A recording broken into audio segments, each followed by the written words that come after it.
উনি লেখেন আব্দুল্লাহ ইবনে মুবারক নামে একজন বুজুর্গ ছিল, যিনি ছিলেন তাবিঈ। সাহাবায়ে কেরামের পরে যারা এসেছেন তাদেরকে বলা হয় তাবিঈ। বলে তারাও বড় বুজুর্গ, সাহাবায়ে কেরামকে দেখেছে, আমল দেখে দেখে শিখেছে, তারাও বড় বুজুর্গ আলেম। ঘটনাটা মনে রাখবেন যেন আগামী কালকে আরেকজনকে শোনাতে পারেন। আব্দুল্লাহ ইবনে মুবারক ডেকে, আব্দুল্লাহ ইবনে মুবারক জামানার বড় আলেম। জাস্টিস তকি উসমানী বলে এত বড় আলেম, বলে সারা দিন নফল ইবাদত করে, সারা রাত নফল ইবাদত। আলেম প্লাস আবেদ, বড় বুজুর্গ। ইবাদত করে করে যিনি বৃদ্ধ হইল, জীবনটা কাটাইলো ইবাদত করে করে, সত্য কথা বলে বলে, দাস্তাদরিস করে করে যিনি হায়াতটা শেষ করলো, বলে আল্লাহর বান্দার হায়াত শেষ, আল্লাহর বান্দা ইন্তেকাল করে আল্লাহর পেয়ারা হয়ে গেল। ওই জামানার বুজুর্গ আর একজন আলেম আব্দুল্লাহ ইবনে মুবারকের স্বপ্ন যোগে দেখলো। স্বপ্ন যোগে দেখে জিজ্ঞাসা করে, ও আব্দুল্লাহ ইবনে মুবারক, কষ্ট হয়নি আপনাদের? ও আব্দুল্লাহ ইবনে মুবারক, দুনিয়ার জমিনে আপনি যে এত আমল করেছেন, এত ইবাদত করেছেন, এর পরিবর্তে আল্লাহ তাআলা আপনাকে কি দান করলো? শুকরিয়ার সংবাদ আব্দুল্লাহ ইবনে মুবারক জানায়, ও বুজুর্গ শুনে লও, আমার ইবাদতে খুশি হইয়া আল্লাহ তাআলা আমাকে জান্নাত দান করেছে। সুবহানাল্লাহ, সুবহানাল্লাহ কন্যা। আহ, তবে আব্দুল্লাহ ইবনে মুবারক পরক্ষণেই বলে তবে, বলে তবেটা কি? বলে আমি আব্দুল্লাহ ইবনে মুবারক রে আল্লাহ যত বড় জান্নাত দিছে, আমি বড় বুজুর্গ, আমি বড় আলেম, আমাকে আল্লাহ তাআলা যত বড় জান্নাত দিছে, আমার ঘরের সামনের ঘরের একজন কামার ছিল, কামার যেই কামার দা বটি ঘন্টা কুড়াল আগুনে গলাইয়া, দা বটি ঘন্টা কুড়াল বানাইতো লোহাকে আগুনে গলাইয়া, সেই কামার, ওই কামারকে এলাকার কেউ সম্মান তেমন একটা দিত না। কামার কামার বলে ডাকতো। বলে আল্লাহর বান্দা, আমার ইন্তেকালের কিছুদিন পরে আল্লাহর বান্দা মারা যায়, কখনো কল্পনাও করি না এত বড় বুজুর্গ আমি আব্দুল্লাহ ইবনে মুবারক রে সারা জাহান চিনি, আমি বুজুর্গ, আমাকে আল্লাহ যত বড় জান্নাত দিছি, আমার সামনের বাড়ি কামার বেচারাকে আল্লাহ তার চাইতো বড় জান্নাত দিছে। বলেন আল্লাহু আকবার। এই রিকশাওয়ালা ভাইদেরকে অনেকে ছোট মনে করে, রিকশাওয়ালাদের ইনকাম হারাম। জমিনে যারা কাজ করে, চাষাবাদ করে, এদেরকে ছোট নজরে দেখে, তবে এদের ইনকাম 100% হালাল, ঠিক কিনা বলেন না? বলে এই আল্লাহর বান্দারা যারা মাটি কাটার কাজ করে, এদেরকে অনেকে তুচ্ছ তাচ্ছিল্য করে, তবে এদের ইনকাম 100% হালাল। রাস্তায় রাস্তায় শীতের রাতে যারা চিতল পিঠা বানাইয়া বিক্রি করে, ভাপা পিঠা বানাইয়া বিক্রি করে, সংসারের অভাবে গরিব হওয়ার কারণে অনেক মা বাবারা বসে বসে ভাপা পিঠা বিক্রি করে। বলে এদেরকে নিয়ে কখনো ঠাট্টা করবেন না, বিদ্রুপ করবেন না। এরা এমনিতেই শীতের রাতে রাস্তায় যাইয়া বসে না, এদের ঘরে হয়তো চাল নাই, ডাল নাই, আটা নাই, ময়দা নাই, এরা আপনার কাছে চাইতেও পারে না। এরা বহু নিজের সাথে নিজে বহু যুদ্ধ করে এই শীতের রাতে রাস্তায় নামছে। এ আল্লাহর বান্দারা, আমার জানা মতে ঢাকার এক বোন এক ভাই চিতল পিঠা বিক্রি করে বানাইয়া বানাইয়া। জিজ্ঞাসা করলাম অন্য কাজ থাকতো, এই কাজটা কেন করেন? বলে অন্য কাজ মাঝে মাঝে থাকে, মাঝে মাঝে থাকে না। দুইটা সন্তান মাদ্রাসায় লেখাপড়া করে। বললাম তাই নাকি? বলে হ্যাঁ। বলে ওদেরকে মাদ্রাসায় লেখাপড়া করাই।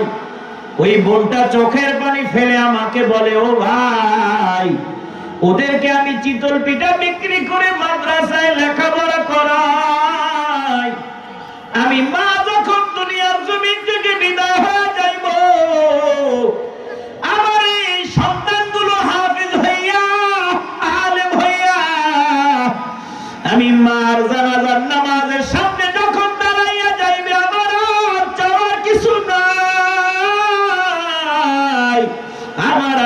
করার কিছু নাই, আমার আর পাওয়ার কিছু নাই। আল্লাহর বান্দারা, এই জন্য যারা পিঠা বানাইয়া বিক্রি করে এদেরকে হালকা নজরে দেখবেন না। এদের ইনকাম হালাল হতে পারে। আপনি মনে করেছেন মসজিদের ইমাম সাহেব জান্নাতি, হতে পারে কোন গুনার কারণে ইমামের কপালে জাহান্নাম লেখা হয়ে গেছে, আর ওই চিতল পিঠা বিক্রি করে খায়, ওর ইনকাম হালাল হওয়ার কারণে ওর তাকদীরে আল্লাহ জান্নাত লিখে দিয়েছে। এমনটা হতে পারে কিনা, ঠিক কিনা বলেন না?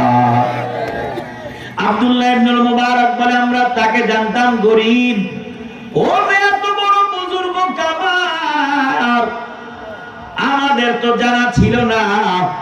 যেই বুজুর্গকে স্বপ্ন জেগে বলল, বুজুর্গ শুনে আশ্চর্য হইয়া গেল। আহারে, এমন কি গোপন আমল কামার বেচারা করলো, আব্দুল্লাহ ইবনুল মুবারকের চাইতো বড় জান্নাতের মালিক হয়ে গেল। সাবাকি সারা রাত্র এইভাবে কষ্ট করে কাটাইলো, আমল করে কাটাইলো। বলে ফজরের নামাজ আদায় করে কামারের ঘরের উদ্দেশ্যে রওনা।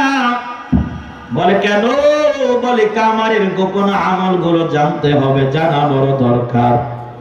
হাঁটতে হাঁটতে কামারের ঘরের দরওয়াজায় হাজির, সালাম দিল, আসসালামু আলাইকুম ওয়া রাহমাতুল্লাহ। ভেতর থেকে সালামের জবাব, ওয়া আলাইকুমুস সালাম ওয়া রাহমাতুল্লাহ। কে তুমি? আগন্তুক। কি চাও? বলে, ও কামারের বিবি সাহেবা, আমি একজন আগন্তুক, আমি আপনার কাছে একটা জিনিস চাওয়ার জন্য আসছি। বলে, আমার স্বামী তেমন কিছু রেখে যায় না, গরিব বেচারা কামার, দিন আনতো দিন খায় তো আমার স্বামী, এমনিতেই আমি বড় কষ্টে আছি, তোমাকে আমি কি দিব, কোথা থেকে দিব, আমার ঘরে তো দেওয়ার মতো কোনো কিছু নাই। আল্লাহর বান্দা বলে, না না, আপনি আমাকে ভিখারি মনে করবেন না, তবে আমি দুনিয়ার ভিখারি না, হলো আমি আখিরাতের বড় ভিখারি। বলেন আল্লাহু আকবার। আমি আখিরাতের বড় ভিখারি। আমি একটা জিনিস তোমার কাছ থেকে নিতে চাই। বলে, কি নিতে চান? বলে, সত্যি করে বলবা কিনা বলো। বলে, যদি জানা থাকে অবশ্যই সত্যি কথা বলবো। বলে, তোমার স্বামী কামার বেচারা কিছুদিন আগে দুনিয়ার জমিন থেকে বিদায় হয়েছে। বলে, হ্যাঁ। এ কামারের বিবি সাহেবা আড়াল থেকে বলে, ও কামারের বিবি সাহেবা, আমাকে বলো, তোমার স্বামী কামার এই গরিব বেচারা এমন কোন গোপন আমল তোমার জানা আছে কিনা, যে আমলটা সাধারণত অন্য কারো মাঝে দেখা যায় না? প্রশ্ন শুনে কামারের বিবি সাহেবা থক খেয়ে রইল, চুপ হয়ে গেল। দীর্ঘ সময় চুপ থাকার পর আবার প্রশ্ন করলো, কামারের বিবি সাহেবা বলো, এমন কোন আমল তোমার জানা আছে কি, যে আমলটা তোমার স্বামী করত, অন্য কারোর মধ্যে তুমি সেই আমলটা দেখো নাই? কামারের বিবি সাহেব অনেকক্ষণ চুপ করে থেকে বলে, হ্যাঁ, এমন দুইটা আমল আমার চোখের মধ্যে পড়লো, যে দুইটা আমল আমি সাধারণত অন্য কারোর মধ্যে দেখি না। সুবহানাল্লাহ। আগন্তুক ডেকে বলে, ও কামারের বিবি সাহেবা, আর দেরি করবা না, জলদি করে আমাকে জানাও, ওই আমল দুইটা কি আমাকে জলদি করে জানাও। কামারের বিবি সাহেবা বলে, ও আগন্তুক শুনে লও, এক নম্বর আমার স্বামীর মধ্যে আমল ছিল, আমার স্বামী যখন হাতুড়ি দিয়ে লোহাকে আঘাত করে করে করে করে বিভিন্ন যন্ত্রাদি বানাইতো, এমন সময় যদি আল্লাহর ঘর মসজিদ থেকে আজান হাজির হইতো, আল্লাহর ঘরের আজানের আওয়াজ শোনার সাথে সাথে আমার স্বামীর হাতুড়িটা যদি উপর বরাবর থাকতো, আমার স্বামীর মধ্যে আমি এতটুকু আমল দেখেছি, ওই হাতুড়িটাকে সামনে নিত না, আজানের আওয়াজ শুনলে আমার স্বামী হাতুড়িটাকে পিছনে ফালাইয়া আল্লাহর ঘর মসজিদে রওনা হয়ে যায়। আতিনা ফি দারে দুনিয়া না হাসান, আতিনা ফি দারে আকবা না হাসান। দুনিয়া ও আখিরাতে সফলতা দেওয়ার, নাজাত দেওয়ার মালিক একজন, উচ্চ আওয়াজে বলেন তিনি কে? আল্লাহ। এ কামারের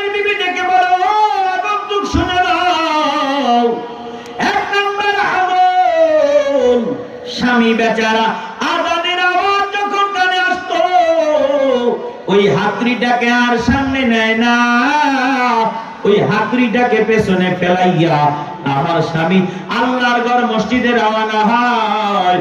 শুধু রওনা হয় তা নয়, আমাকে ডেকে বলে, ও বিবি সাহেবা শোনো, আল্লাহর ঘর থেকে আজান হাজির, আর দুনিয়ার কোনো কাজ করা চলবে না। এই বসো, এই 10 মিনিট বসো, আমি তো 12টা পর্যন্ত সময় নিছি, এখনো 10 মিনিট বাকি আছে, মাঝখানে এই কাজটা করলাকা। সবাই 27 জন উঠে গেলে এটা কেমন? যাইতা যাইতা একজন একজন করে ফাঁকে ফাঁকে যাইতা, শেষ পর্যায়ে আনছি এখন একটা ধাক্কা দিয়ে দিল। তাহলে 1 নাম্বার আমল, কামার নিজে শুধু মসজিদে যায় না, বিবি সাহেবাকে বলো, বিবি সাহেবা শোনো, আল্লাহর ঘর মসজিদ থেকে আজান হাজির, এখন আর দুনিয়ার কোন কাজে তুমি হাত লাগাইবা না, সংসারের সব কাজ বন্ধ, এখন আমার ঘরের মধ্যে আমি যাব মসজিদে, তুমি ঘরের মধ্যে আল্লাহকে ডাকার জন্য রেডি হয়ে যাও। বলেন আল্লাহু আকবার। এই জামালপুরের বিবাহিত যুবক ভাইদের দল, এখনো গ্রামে গ্রামে কিছু কপাল পোড়া বিবাহিত যুবক ভাইরা আছে, স্ত্রীদেরকে দিয়ে ঘরের কাজ শক্ত করায়, ঘরের কাজ করাইয়া মন মিটে না, গরু নিয়ে মাঝে মাঝে মাঠে পাঠায়, আছে না নাই? এই স্ত্রীদেরকে দিয়ে বাজার করায়, এমন কপাল পোড়া আছে না নাই? স্ত্রীদেরকে রাস্তায় উঠায়, দোকানে উঠায়, এলাকার সব মানুষ স্ত্রীর চেহারাটা কেমন চিনে, এলাকার সবাই স্ত্রীর আওয়াজ কেমন জানে। ও পর্দার আড়ালের মা বোনেরা, আপনাদেরকে আজকে একটা মাসআলা বলে যাই, আপনার স্বামী যদি আপনাকে সংসারের কাজ করতে বলে, সব সংসারের কাজ আপনি করবেন, এটা করতে আপনি বাধ্য, কিন্তু আপনাকে যদি আপনার স্বামী শরীয়তের গণ্ডি পার হইয়া আপনাকে যদি মাঠে গরু বাঁধতে বলে, আপনাকে যদি ভিন পুরুষের সাথে কথা বলতে বলে, দোকান থেকে বাজার আনতে বলে বা বাজারে যেতে বলে, অন্য কোন নাজায়েজ কাজ করার অনুমতি দেয়, দুলাভাইকে সালাম দেওয়ার কথা বলে, পরপুরুষের সামনে যাওয়ার কথা বলে, ও পর্দার আড়ালের মা বোনেরা, আপনাদের জন্য স্বামীর এই আদেশ মানা ওয়াজিব নয়, এই আদেশটাকে আপনি সম্মানের সহিত ফিরাইয়া দিবেন। পড়েন সুবহানাল্লাহ।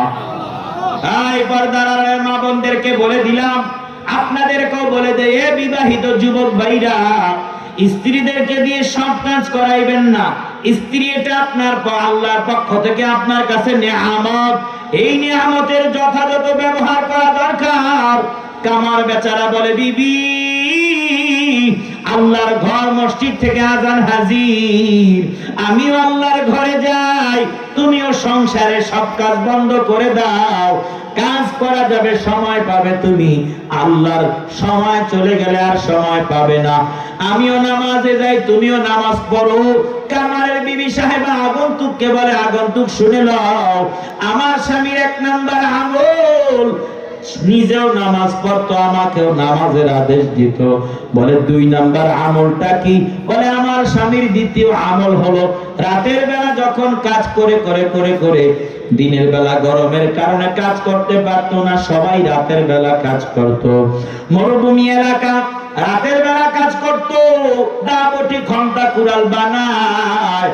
বলে রাতের বেলা যখন কাজ করত, ওই পাশের বাড়ির সামনের ছাদের উপরে আব্দুল্লাহ ইবনে মুবারক দাঁড়াইয়া তাহাজ্জুদের নামাজে দাঁড়াইয়া আল্লাহর কালামে হাকিম তিলাওয়াত করে। বলেন আল্লাহু আকবার। আব্দুল্লাহ ইবনে মুবারক দাঁড়াইয়া তিলাওয়াত করে, আলহামদুলিল্লাহি রাব্বিল আলামিন।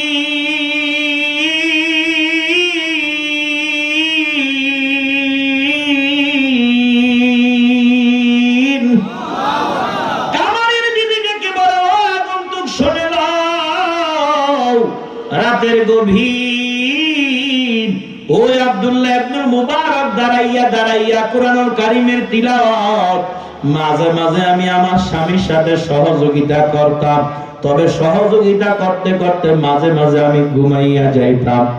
ঘুমের মধ্যে মাঝে মাঝে আমি গুনগুন গুনগুন কান্নার আওয়াজ পাইতাম। এত রাতের গভীরে কে কান্না করে আমার ঘুম ভেঙে যায়। ঘুম ভেঙে দেখি আমার স্বামী, গরিব স্বামী আমার কান্না করে। স্বামীর কান্না শুনলে কোনো বিবি ঘুমাইতে পারে না। আমি আমার স্বামীর কাছে হাজির।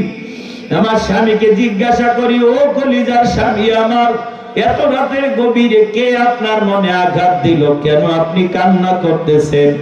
আপনি কি হাতে ব্যথা পেয়েছেন নাকি কোথাও আপনি কষ্ট পেয়েছেন? আমার স্বামী আমাকে ডেকে বলে, ও বিবি,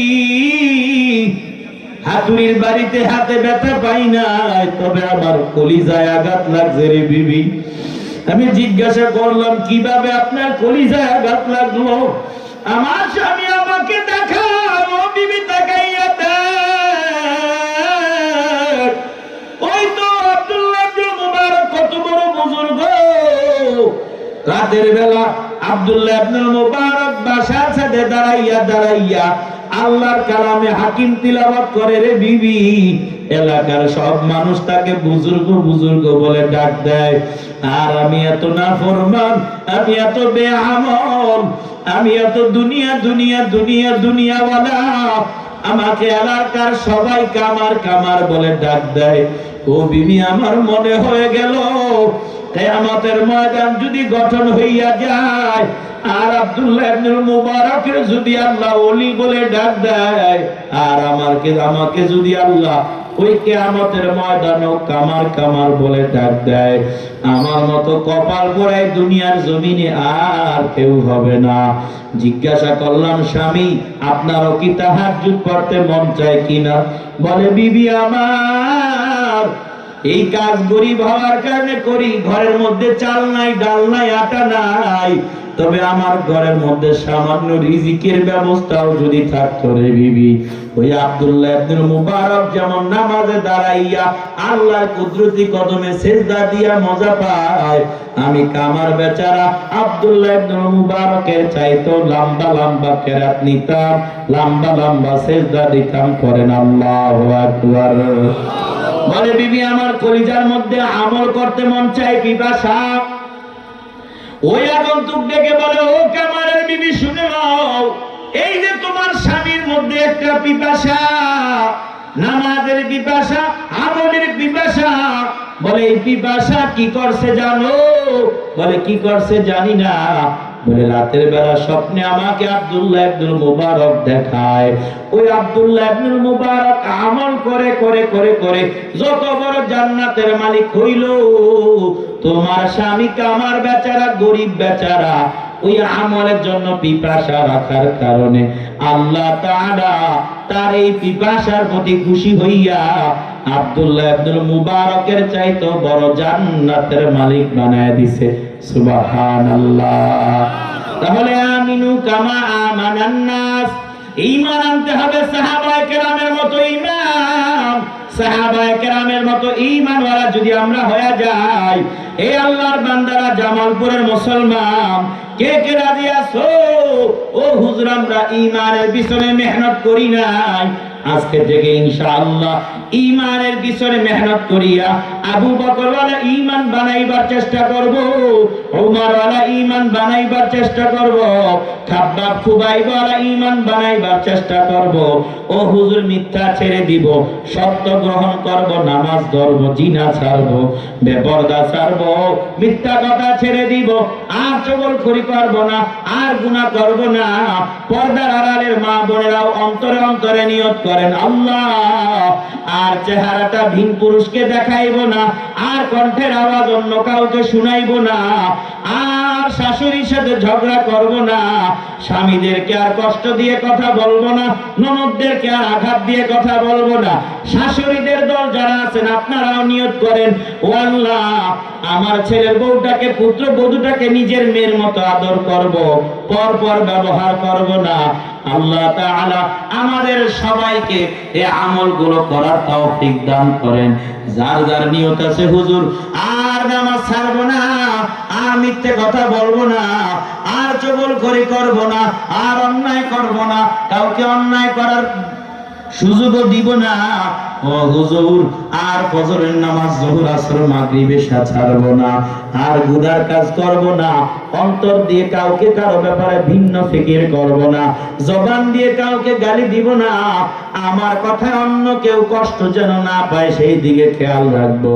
রাজি আছেন কারা কারা? দুটো হাত তুলে আল্লাহকে দেখাও। লিল্লাহি তাকবীর। হাতগুলো সোজা করেন। আল্লাহ ইয়া রাব্বানা আলামিন, ও দয়াময় মায়াময় আল্লাহ, তাকাইয়া দেখেন এই জামালপুরের নাকাটিয়া এলাকার মধ্যে রাতের গভীর, আয় আল্লাহ 12টা পার হয়ে গেল, আপনার বান্দারা নামাজ ছাড়বে না, রোজা ছাড়বে না, মিথ্যে কথা বলবে না, চগলখড়ি করবে না, অন্তর দিয়ে কারো ব্যাপারে বাজে কুমন্ত্রণা করবে না, আয় আল্লাহ নাপাক কোনো কাজ করবে না, অন্যায় করবে না, অন্যায় করার সুযোগও কাউকে দিবে না। ও দয়াময় মায়াময় আল্লাহ, নিয়ত করলাম আমরা, মেহেরবানি করে আপনি আমাদের নিয়তগুলো কবুল করেন। সবাই পড়েন আমিন। তাশাহুদের সূরাতে বসি, এখন দোয়া হবে।